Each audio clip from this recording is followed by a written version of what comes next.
Y si arrancáramos en este contexto tan apocalíptico para el planeta, si arrancáramos con algo de belleza, siempre decimos en este programa que el mayor desafío de nuestra especie en este momento de la civilización es repensar nuestro vínculo con el medio ambiente.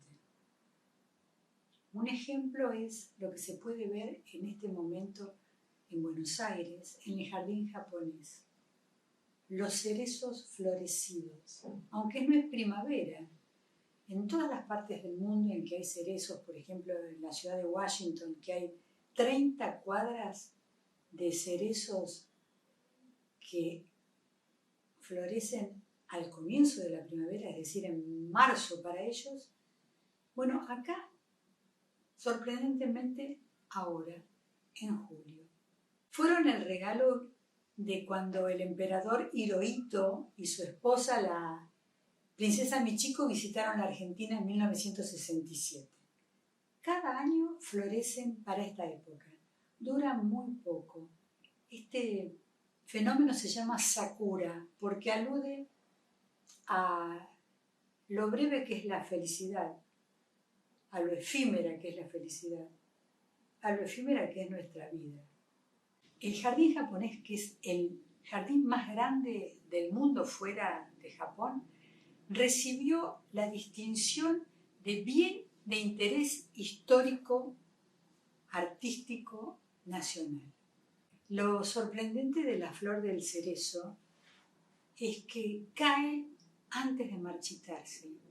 Entonces, si uno tiene la suerte de estar paseando en ese momento en un entorno de cerezos, recibe como una lluvia rosada. Y hay dos colores en Buenos Aires de cerezos. Uno rosa pálido, otro un rosa más intenso. Cuando caen los pétalos, las florcitas enteras tapizan nuestro paso con una alfombra rosada única, increíble. Muy cerca del jardín japonés, otra oportunidad de belleza. Está la casa de Victoria Ocampo. Victoria la vivió muy pocos años, pero aún conserva la atmósfera de su paso por esa vivienda. En un principio Victoria le había pedido el proyecto de esa casa al arquitecto Le Corbusier para un predio que estaba en la calle Salguero, pero al no concretarse la compra de ese predio, compró en Palermo, en la calle Rufino de Elizalde, que está en un entorno magnífico de residencias tradicionales y embajadas. Está, por ejemplo, la embajada de Portugal, la del Brasil y la de Turquía, entre residencias particulares que aún se conservan como en la época. Son todas residencias de estilo neoclásico francés. Y la casa de Victoria fue pensada por Alejandro Bustillo en ese momento con el estilo racionalista. Corta tanto con lo que es el entorno que los vecinos se quejaban y decían: esta casa no puede seguir así, no puede estar acá.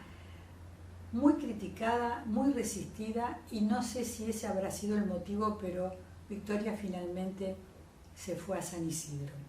En este momento, esta casa es la sede de la Casa de Cultura del Fondo Nacional de las Artes. El Fondo Nacional de las Artes exhibe hoy ahí una colección de pintura extraordinaria y está combinada con una colección de artesanías argentinas, artesanos representantes de todo nuestro país, de todas las provincias, subrayando el carácter federal del proyecto del Fondo Nacional de las Artes.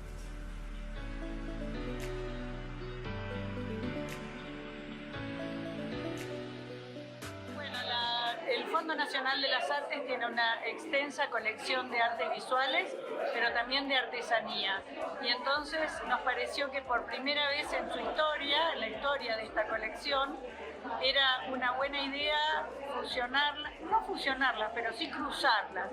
Por eso buscamos la palabra conexión y conexión-colección, en el sentido de que pudieran dialogar, no solamente estar juntas, sino poder dialogar. En un primer momento surgió la idea de la geometría. Casi todas las piezas tienen una componente geométrica muy fuerte.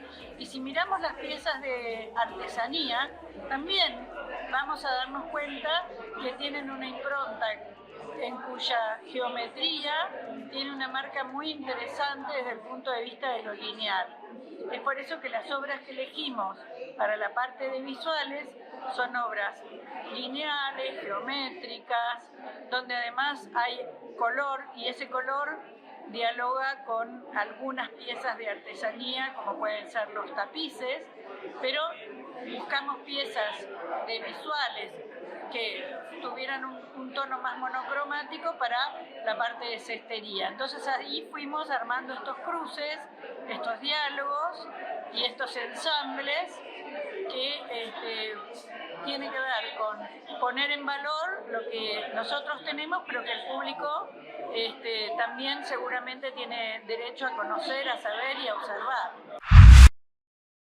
Cuando hablamos de sustentabilidad, hablamos del compromiso que tienen gobiernos, instituciones, empresas y nuestro compromiso particular a diario.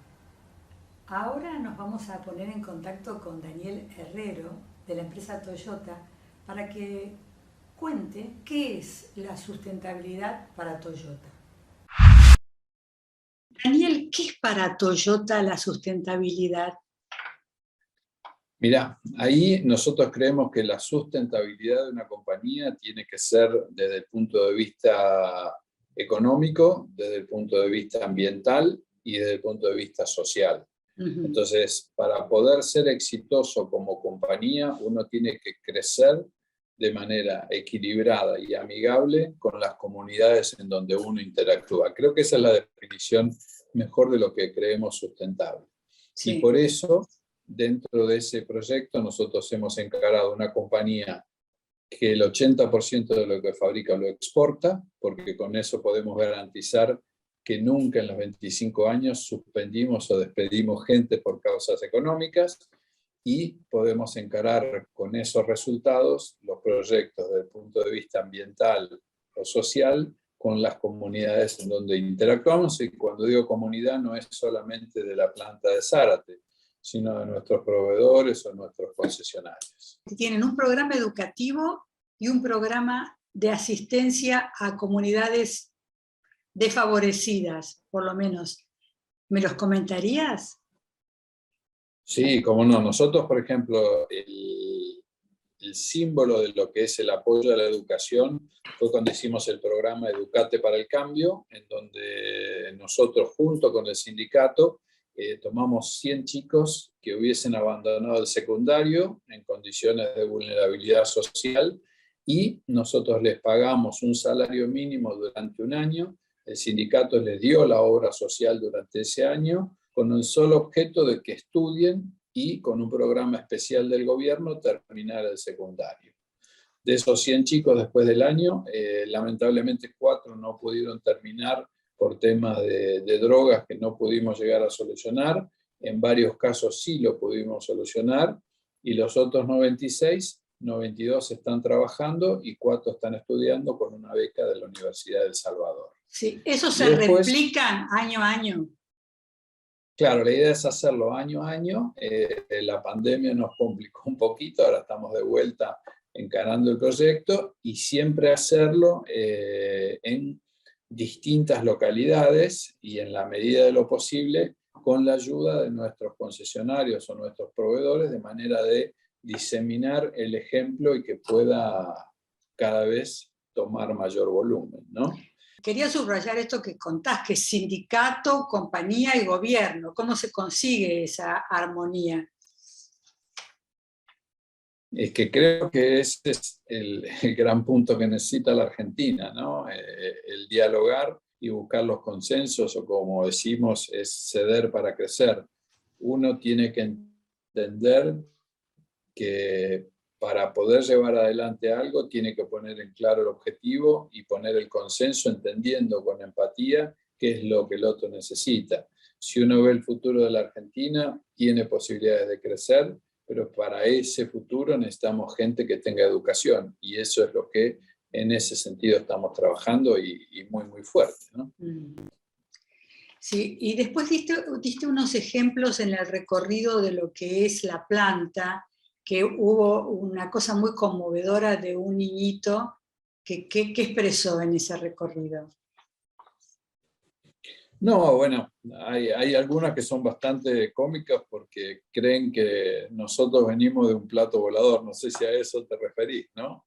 A ver. Y que cuando ven el ejemplo de la gente que está en la planta y lo que se puede hacer, es como que les cambia su visión o la percepción de valor que tienen de un colegio secundario. Entonces creo que ese es el gran desafío por delante de los que hemos tenido la fortuna de poder tener una educación y llegar a estas posiciones. Es lógico que tengamos la obligación de ayudar a quienes están en una situación más complicada y que a veces por el entorno en donde están no entienden las posibilidades de desarrollo que pueden tener. ¿Y qué les decías a tus pares, a los otros líderes convocados en este encuentro al que me refería? No, el tema es dejar en claro que el objetivo es muy, muy valedero. Cuando uno ve esos 4 chicos que están estudiando, los 92 que consiguieron un trabajo, la satisfacción que uno tiene es muy grande porque le cambió la vida a alguien. Y como digo, ¿no? La mayor satisfacción que uno puede tener como líder es cuando genera un puesto nuevo de trabajo, porque cuando uno le da el trabajo a alguien, le está cambiando, le está dando dignidad. Y eso creo que es muy valedero y que merece que todos trabajemos o buscando los consensos para que cada vez sea mayor. Y más pensando en la Argentina, que necesita crecer para incluir porque no hay otra solución. Sí, en tu caso, ¿cómo fue la llegada a la empresa? Vos hablabas de las posibilidades de estudiar. Yo llegué a la empresa en el año 99 por un aviso en el diario La Nación, donde pedían un contador para administración y finanzas. O sea que fue bien del llano. Entré en finanzas, después fui creciendo hasta en el 2010 convertirme en presidente hasta el 2022. O sea que es lo que le digo a todo el mundo, uno tiene que acostarse con un sueño, eso es valedero, y a la mañana se tiene que levantar a trabajar para conseguirlo, gratis no va a venir. ¿Ya tenías como un gusto por lo que es el mundo del auto o fue surgiendo? Porque en general uno elige algo que le resulta fácil y a veces en el desarrollo o en la profundización de esa facilidad encuentra verdaderamente la vocación. Sí, yo era un apasionado de los autos, pero nunca pensé, yo hago el chiste siempre que hice la carrera inversa. Me encantaban los autos, me encantaba manejar, no era bueno para manejar ni tenía plata, entonces decidí convertirme en presidente de Toyota para poder manejar los autos que quería. Entonces, creo que uno tiene que tener esos sueños, esa pasión, y por eso, en relación a ese tema, hemos hecho el centro de visitas para que los chicos de cualquier colegio de manera gratuita puedan visitar la planta y que eso a lo mejor le pueda despertar la semillita a un nene de la primaria y que siga peleando para ser quizás un futuro ingeniero de esos autos autónomos que seguro se van a fabricar en la Argentina. A eso iba a ir, porque realmente en Europa había como un compromiso de tener autos de no combustión interna y bueno, uno imaginaba que iban a llegar más tarde o más temprano a Latinoamérica y a la Argentina. ¿Este contexto de la guerra ha cambiado para Toyota esa posibilidad? No, yo creo que la electrificación es un proceso irreversible, ¿no? Y cuando uno mira que las ciudades del mundo ocupan solamente el 2% de la superficie terrestre, ya sea por contaminación o por el cuidado del medio ambiente o esa sustentabilidad ambiental y el carbono neutral, esos vehículos con propulsiones alternativas van a llegar sí o sí. Quizás con distintos tiempos, ¿no? Es muy difícil de pensar que van a llegar igualmente a, no sé, no quiero poner ejemplos para no ser duro, pero Francia y Nigeria van a tener tiempos distintos de proceso de electrificación, pero tarde o temprano va a llegar. Esas son tecnologías nuevas y realmente cuando se vienen nuevas tecnologías no es que se pierden empleos, a veces se genera mucho más, pero uno tiene que estar capacitado para eso que viene y es la pelea que tenemos que dar hoy en la Argentina. ¿Y Toyota está pensando en eso, presupuestos, o es una cosa que, bueno, que va viniendo?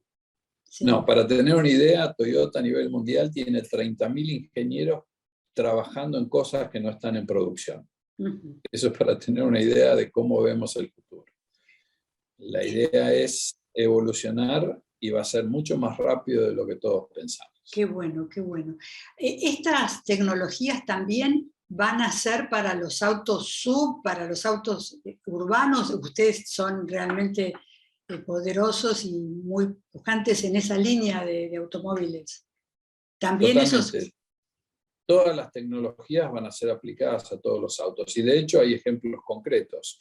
Europa, que es quizás la que hoy tiene mayor tecnología aplicada en los autos en términos de seguridad, en términos de conectividad, hoy ya tiene índices de accidentes mucho menores de lo que era y de lo que es el mundo, y hasta llega el momento en donde hoy en Europa faltan órganos para trasplantes derivados de la reducción de los accidentes mortales en automóviles.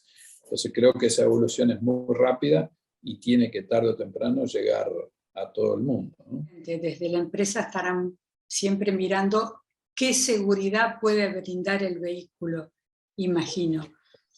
El final de esa seguridad es cuando se logre la conectividad entre los autos. Entonces, en donde los autos se puedan conectar y se puedan comunicar, indudablemente vamos a tener menos congestiones de tráfico, vamos a tener 0 accidentes porque el auto sabe dónde está el otro y a qué velocidad tiene que llegar para no tener un encuentro. Entonces creo que ese es el final de la historia y que va a llevar un tiempito. Hoy de hecho hay autos que ya lo están haciendo, pero todavía esos autos tienen que interactuar con autos que no tienen tecnología suficiente. Entonces esa transición no va a ser ni fácil ni tampoco tan rápida. Claro, claro. Una cosa que me interesó particularmente también es el programa de voluntariado, Daniel. Nosotros lo que tenemos es que todas las actividades, digamos, sociales, siempre tratamos lo mismo que fue en Educate por el Cambio, donde cada chico tenía un padrino voluntario de la empresa. Siempre tiene que tener un voluntario. Es fácil decir, te doy el cheque, ¿sí? A veces uno en una reunión o algo, bueno, no, sí, me gusta la historia, me siento totalmente compenetrado, pongo el cheque y me voy. Y eso no es sustentable. En cambio, cuando uno tiene el voluntariado, y nosotros normalmente decimos, bueno, que yo ejemplo, había que hacer la sala de niños del Hospital de Zárate. Perfecto. Por cada voluntario que vaya a pintar el hospital, nosotros vamos a donar $1.000 para la sala de pediatría del Hospital de Zárate. Y así lo hicimos, pero lo que logramos es que todos esos que fueron a pintar y ayudar al hospital, hoy siguen siendo colaboradores o entendieron de cerca la problemática del Hospital de Zárate. Entonces creo que hay que siempre dar un pasito adelante, hay que ayudar. Si uno viene al Visitor Center de Toyota, se va a encontrar que está atendido por chicos con capacidades diferentes. Y realmente la experiencia es muy buena, y imaginen las familias de esos chicos que están trabajando ahí. Entonces, de vuelta, ¿no? Si uno tiene la posibilidad y fue afortunado, tiene que trabajar un poquito más lejos de lo que es su negocio principal para poder ayudar o contribuir a la sustentabilidad de la comunidad. Sí, yo te vuelvo a decir, muchas veces está poco subrayado el placer, una sociedad que busca tanto el placer como la nuestra, el placer el bienestar que da tender esa mano desde una empresa, como lo estás contando vos, y desde acciones individuales como las que yo estoy pensando, ¿no? Daniel, te agradezco muchísimo este rato. Un placer que replicaras todo lo que te escuché comentar en la reunión de ACTE. El mensaje final de la sustentabilidad es que nos encaminamos a un cliente mucho más exigente y ese cliente ya deja de ver el producto que compra y empieza a ver la sustentabilidad de la marca que lo fabrique y la relación que puede tener el cliente con la empresa. Así que hay que trabajar para dar más ejemplos de esos. El tema de esta muestra que se hace en el Centro de Arte Contemporáneo del Museo de Inmigrantes es la papa, porque fue el objeto de mucho de lo que el artista conceptual Víctor Grippo hizo.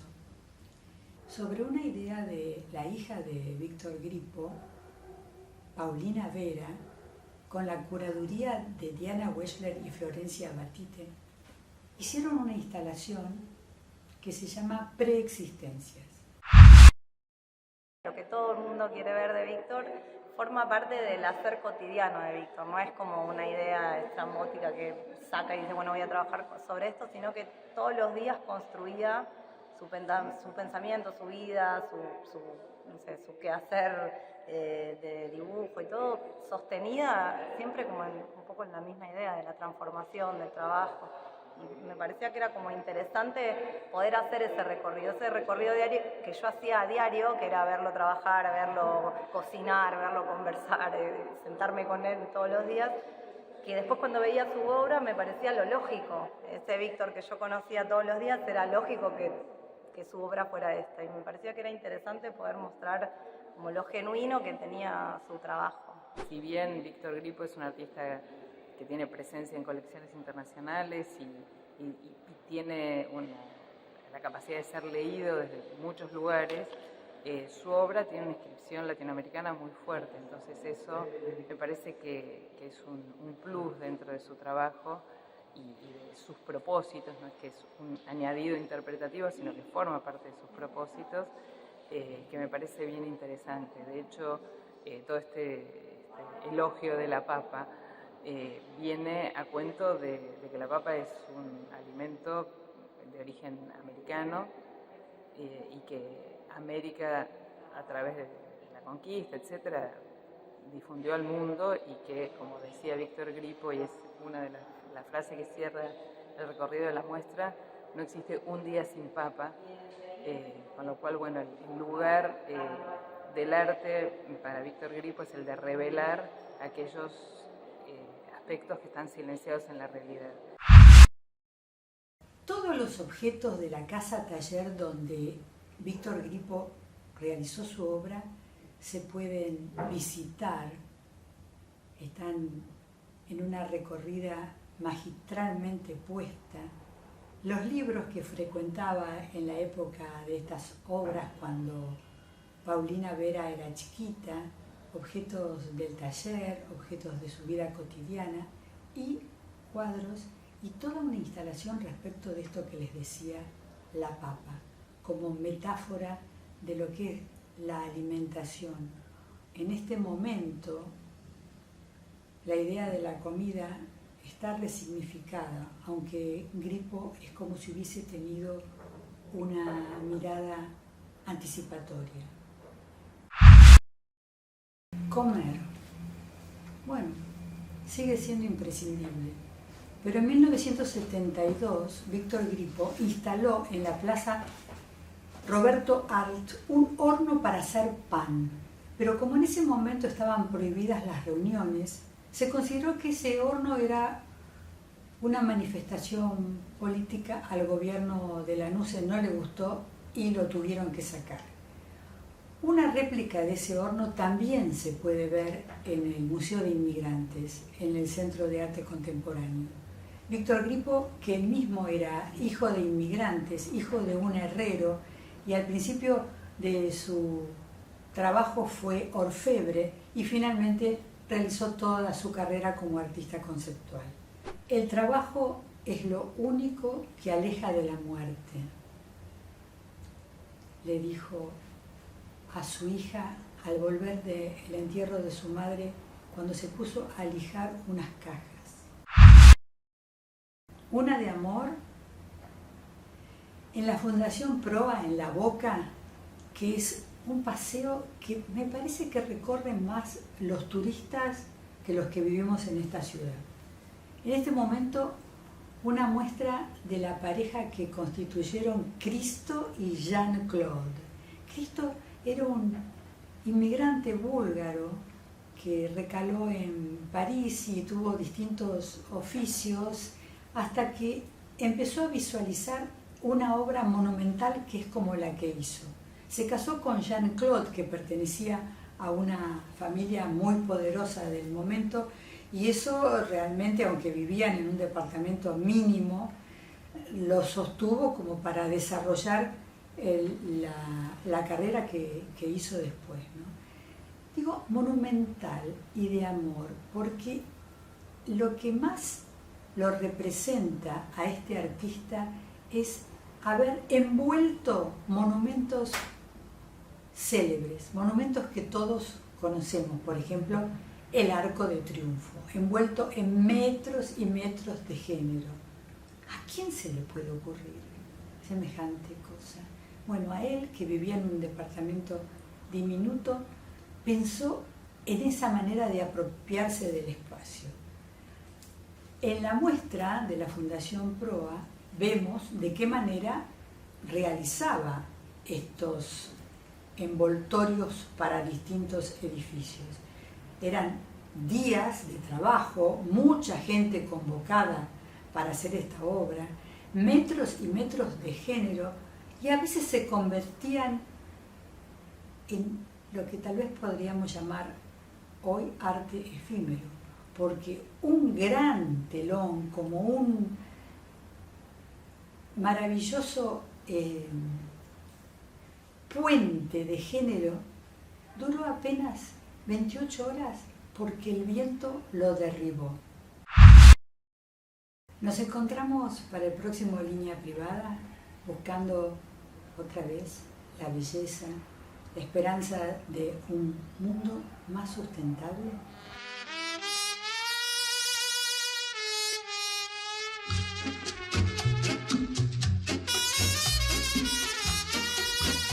Salud es tener Vitality, que te premia por hacer actividad física. Si tenés Medife, tenés Vitality, el programa de bienestar más grande del mundo que premia tus logros en actividad física.